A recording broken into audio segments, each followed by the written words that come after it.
శ్రీమాత్రే నమః. నమస్తే అండి. అందరికీ వినాయక చవితి శుభాకాంక్షలు. చక్కగా పూజ సంపూర్ణమైందండి. మరి తెల్లవారుజామున 4ంటికి లెగిసాను. నైటే చేసేసుకుంటాను అన్ని పనులు.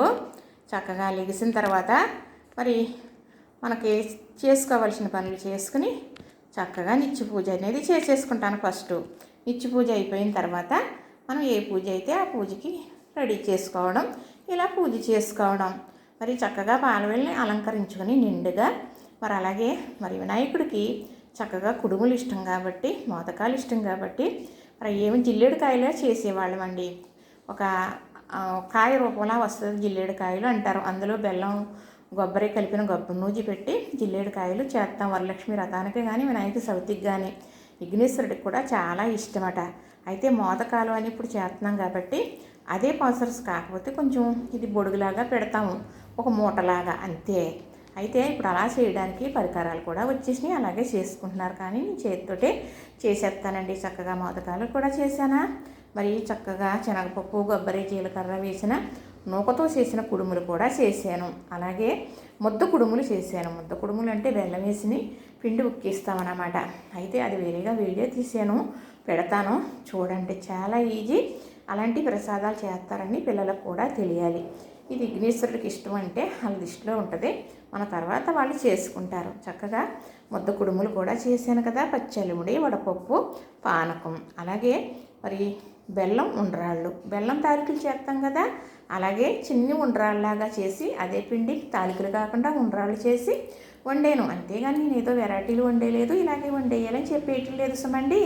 మనం చేసేదే 4 రకాలుగా 4 ప్రసాదాలుగా కూడా చేయొచ్చు సుమి. ఒక పిండి ఉక్క పెట్టుకున్నాం అనుకో, 4 ఓ 10 రకాలన్నా చేసుకోవచ్చు. కానీ చేసుకునేకి మనకు ఐడియా ఉండాలి, టైం ఉండాలి, చేసే ఓపిక ఉండాలి, మెయిన్ అది. అంతే తప్ప ఒక పిండి ఉక్క పెడితే తాలికలు చేయొచ్చు, జిల్లేడుకాయలు చేయొచ్చు, చిట్టి కుడుములు చేయొచ్చు, అలాగా చిట్టి ఉండ్రాళ్ళు చేయొచ్చు చక్కగా. మరి ఇంకా చాలా చేయొచ్చండి. అయితే నేను ఇప్పుడు 4 రకాల పిండి వంటలు చేశానండి. చూసారా చక్కగా. మరి అలాగే పచ్చలివుని, వడపప్పు, పానకం తప్పనిసరిగా మనం ఎన్ని పిండి వంటలు పెట్టినా ఏ పూజలో అయినా కూడా పచ్చలివుడి, పానకం, వడపప్పు పెడితే దానికి మించిన నైవేద్యం లేదండి. కడుపు సలవ అది. తర్వాత బెల్లం ముక్క. మనం విఘ్నేశ్వరుడిని మనం తెచ్చుకొని పెట్టుకుంటాం కదా. ఈరోజు బొమ్మ మట్టితో చేసిన బొమ్మని తీసుకొస్తారు. ఇదిగోండి మా వారు 2 తీసుకొస్తారు మాకు ఇక్కడికే. మరేమో మా వారు షాప్ దగ్గరికి. అయితే పసుపు రాసి బొట్లు పెట్టి ఆయనకి సర్దిస్తాను. ఇక్కడ ఇలా కూర్చోబెడతాను కలవ పువ్వు మీద. అయితే పసుపు విఘ్నేశ్వరుడు మామూలుగా మనం అలా చేసి పసుపు విఘ్నేశ్వరుడికి తప్పనిసరిగా పూజ చేసుకోవాలి. అలా బెల్లం ముక్క నివేదన చేయాలి. మనం ఎన్ని ప్రసాదాలు పెట్టినప్పటికీ కూడా ఒక బెల్లం ముక్క పెడితే నిలవ దోషం లేని ప్రసాదం కాబట్టి దేవుడు ఆరగిస్తాడట. చక్కగా మా వారు చూసారా, పాలు వెళ్ళి ఎంత అందంగా సర్దారో. మీరు ద్రాక్ష పళ్ళు గుర్తు సర్దారు కదా. వాక్కాయలు, అదేనండి పోక్కాయలు. ఇది అంటే వాక్కాయలే అంటారనుకోండి. పోక చెక్కలు, ఒకడు తాంబాళంలో చెక్కలు పెడతాం కదా, ఈ కాయ నుంచి లోపల ఉంటుంది కాయ, అయ్యేనండి చెక్కలు. చక్కగా బత్తాయి పొడి తెలిసిందే, మొక్కజొన్న పొత్తులు, చక్కగా ద్రాక్ష గుత్తు. ఇది నరమావిడికాయటండి. ఇది తప్పనిసరిగా పాలవెల్లికి కట్టాలంట. అది తర్వాత కూడా నేను దేవుడి మందిరంలో ఉంచి మళ్ళా సంవత్సరం పాలవెల్లి తీర్థం కదా కట్టడానికి, అప్పుడు ఈ పత్రులతో ఆ కాయ వేసేస్తూ ఉంటానన్నమాట. ఇది అలా పూజలో ఉండటం మంచిదన్న చెప్పారు ఎవరోని, అందుకు. అలాగే మామిడికాయలు కూడా ఈ సంవత్సరం చాలా బాగా, ఏదో ఇప్పుడే కాపు వస్తూ ఉన్నట్లుగా ఇలాంటి మామిడికాయలు వచ్చినాయండి. ఎప్పుడు తెలియదు అనుకోండి. చక్కగా కలగ పువ్వులు కూడా ఇలాగ కట్టారు మా వారు. ఈ కాయలు ఏంటి అనుకుంటున్నారు కదా, ఇవి పేక్కాయలటండి. మా వారు ఇవాళ చెప్పారు పేరు, నాకు అన్నారు కానీ మర్చిపోయాను. నేను సాట్లో పెట్టాను ఏమని, ఈ కాయల పేరేంటో మీకు తెలుసా, నాకు తెలియదు అని. మా వారు పొద్దుట అంటున్నారన్నమాట, పేక్కాయలు ఇవి అని. అయితే పుల్లగా ఉంటాయండి, చాలా పులుపు. పిల్లలు ఎప్పుడు పూజ అవుతుందో ఈ తెంపుకు తిని సప్పడం చేద్దామని చూస్తారు. గింజ అయితే చాలా గట్టిగా, దాని ఆకారం కూడా బాగుంటుందండి, గింజ కూడా. అయితే ఈ కాయలు వృధా చెయ్యరు, పుల్లగా ఉంటుంది, సప్పలించి చేస్తారనుకోండి. చక్కగా మా వారు చూసారా ఎంత అందంగా పాలవెల్లి నిండుగా సర్దిచ్చారో. మగవారు పాలవెల్లి సర్దిస్తే ఆడవారు పిండి వంటలు వండుకుని చక్కగా పూజ దగ్గర అన్నీ ఇలా అలంకరించుకుని సర్దుకుని పూజ మొదలు పెట్టుకుని పిల్లలను కూర్చోబెట్టుకుని చక్కగా కథ చెప్పుకుని కథాక్షింతల శిరసన ధరించి మరి పూజ అయితే ముగించుకుంటూ ఉంటారు. అయితే బయట పందిళ్ళలో పూజ చేసిన అక్షింతలు ఇస్తూ ఉంటారండి. అవి కూడా మా వారు తెస్తారు. చక్కగా ఆ అక్షింతలు అనేది మనం శిరసన ధరిస్తూ మరి మనకి నీలాప నిందలో నెత్తిన పడవని మన నెత్తి మీద కథాక్షింతలు తప్పనిసరిగా వేసుకోవాలి. పెద్దలు చెప్పింది అందరూ చేసేదే. మరేమో ఈరోజు చక్కగా సవతి ఇలా చూశారు కదా. మరి నేను చేసుకునే విధానం ఇలానేనండి. ఎప్పుడూ ఒకలాగే చేసుకున్నాను. తగ్గి లేదు, హెచ్చు లేదు. ఎలా చేసుకుంటామో అలానే మన పెద్దవాళ్ళు ఎలా చేసుకున్నారో అది ఎవరో తప్పించకూడదు, చేసుకోవాలి. పళ్ళు ఫలాలు ఉన్నంతట్లో ఇప్పుడు రకాలు వస్తున్నాయి కాబట్టి పెట్టుకుంటున్నాం అనుకోండి. మరి వినాయకుడికి ఉండ్రాళ్ళు సమర్పించుకోవాలి. బియ్యం రవ్వతో చేసిన కుడుములు చక్కగా రెడీ చేసుకున్నాను కదా.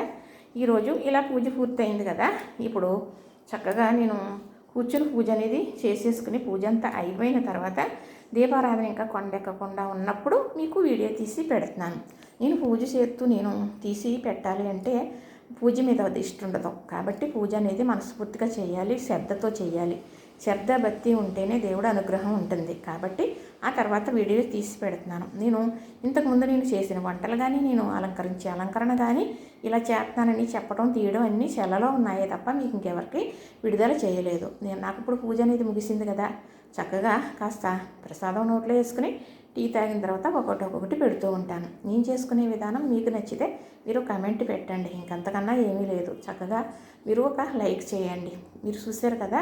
ఈరోజు మీరు చూసిన వారు ఎవరైనా కూడా 3 పాల వెల్లులైనా 5 పాల వెల్లులైనా 9 పాల వెల్లులైనా 11 పాల వెల్లులైనా ఎన్నైనా కానీ 3 తర్వాత సంఖ్య ఎంత పెంచుకున్నా పర్వాలేదు. చూడాలి. చూస్తే మనకి పాల వెల్లి లాంటి ఇంట్లో ఒక శుభకార్యం జరుగుతుందట, మంచిదట. పాలవెల్లిలాగా ఉందమ్మా, వాళ్ళ సంసారం పాలవెల్లిలాగా ఉండేది, పాలవెల్లిలాగా ఉన్నారు అని అంటారు కదా. పాలవెల్లిని పోలుస్తారు బాగా ఉన్న సంసారాన్ని చూసి, బాగా ఉన్న కుటుంబాన్ని చూసి. కాబట్టి అందుకు పాలవెల్లి చూస్తే మనకు కూడా మంచి శుభాలు జరుగుతాయని వినాయక చవితి రోజు చక్కగా పూజ అయిన తర్వాత ముత్తాకులు అయిపోయి ఆలపాలు వెళ్ళి చూద్దామా, వీళ్ళపాలు వెళ్ళి చూద్దామా, వాళ్ళింటికి వెళ్దామా, వీళ్ళింటికి వెళ్దామా వెళతారండి. వెళ్ళి దండం పెట్టుకుంటారు. వాళ్ళు అలా అలంకరించారు, వీళ్ళు అలా అలంకరించారు అని పాలవెల్లి అలంకరించుకోవటం చాలా ఇష్టం, చాలా గొప్ప. పిల్లలున్న ఇంట్లో బలి అలికిడి సందడేనండి. నాకు 3 పిల్లలేమో పండగ అంటే ఏంటో మొత్తం ఆ ఇంట్లోనే ఉండేదండి. వాళ్ళ డాడీ అన్నీ తీసుకురావడం, వాటితో కూడా ఆడేసేవారు. తెలీదు, పట్టుకెళ్ళిపోయి చూపించేస్తానని ఇవ్వరు. వీళ్ళ మా పెద్ద పిల్లలు ఉండేవారండి మాకు. మోహిని, సుజాత, లక్ష్మి అని, మళ్ళా శారద అని, రాధ, ఇంకా చాలామంది పిల్లలు ఉండేవారు. వాళ్ళందరూ పెద్దోళ్ళు. వీళ్ళు మా పిల్లలు చిన్నపిల్లలు జారదీసేవారు. వాళ్ళకి మా డాడీకి తెచ్చారు, మా డాడీ అయితే తెచ్చారు. పండగకి బట్టలు తెస్తే పండగకి బట్టలు వేసుకునేటప్పుడు పాతగా అయిపోయాయండి. అవి బ్యాగులు పెట్టుకుని పట్టుకెళ్ళిపోయి అందరికీ చూపించడం తేడం. ఆ ఆనందం, ఆ సరదా ఇంకా ఇప్పుడు లేవండి, ఇప్పుడు రావు అసలు. ఈ వినాయక చవితి అనుకోండి, వాళ్ళ డాడీ పూచామాలు ఎప్పుడు తెస్తారా అని చూడటం. తెచ్చిన తర్వాత ఇంకా సంబరం అనమాట. 3 కదా, ఎంత ఆనందంగా ఉండేదో. పిల్లలు ఉన్నప్పుడు వాళ్ళు ఇక్కడే వేరండి. పిల్లలు ఉన్నప్పుడు ఆనందమే వేరు. పిల్లలుగా ఉన్నప్పుడు కూడా మన జీవితమే వేరు. తర్వాత అంటారా మీరెవరో నేనెవరో, నువ్వేంటి నేనేంటి అనే రోజులు కూడా అయిపోయినాయండి పెద్దవాళ్ళు అయిన తర్వాత. సరే, వాళ్ళు బాగున్నారు కదా, అదే మనకు చాలు. ఇలా కూడా మనం బాగున్నాం కదా, చక్కగా చేసుకునే అదృష్టం మనకు భగవంతుడు ఇచ్చాడు కదా. మనం ఉన్నంతకాలం, మేమున్నంతకాలం ఇలాగా చేత్తూ ఒకరి చేత చేయించుకోకుండా వెళ్ళిపోతే ఇంతకన్నా గొప్ప అదృష్టం ఏమీ వద్దండి. ఇదే కోరుకుంటాను నేను. పొద్దుట పూజ చేశాను అనుకో, సాయంత్రానికి వెళ్ళిపోవాలి. సాయంత్రం పూజ అయిన తర్వాత పొద్దుటికి వెళ్ళిపోవాలి తప్ప ఒక్కరోజు కూడా నువ్వు నన్ను కూర్చోబెట్టవో పరమేశ్వరా అని అడుగుతూ ఉంటానండి. ఈ టైంలో ఇంక అదే కదండి కావాల్సింది. కానీ నిజంగా అడిగింది కోరింది ఇచ్చే పరమశివుడు ఆ బోలాశంకరుడు నిజంగానండి. చూస్తుంటే కడుపు నిండిపోతుందా? మరి చూశారు కదా, నచ్చింది కదా. చూసిన వారందరూ లైక్ చేయండి తప్పనిసరిగా. మా వినాయకుడు చూసారా, మా వినాయకుడు బాగున్నాడని కామెంట్ పెట్టండి. మరి చక్కగా నేను ఇచ్చి పూజ చేసేసుకున్నాను కదండి. ఇప్పుడు పాలవెల్లి లడ్డుంది, మీకు కనబడడం కష్టమే అనుకుంటున్నాను. అమ్మవారు ఎలా కనపడుతున్నారో చూపిస్తాను మీకు నేనే.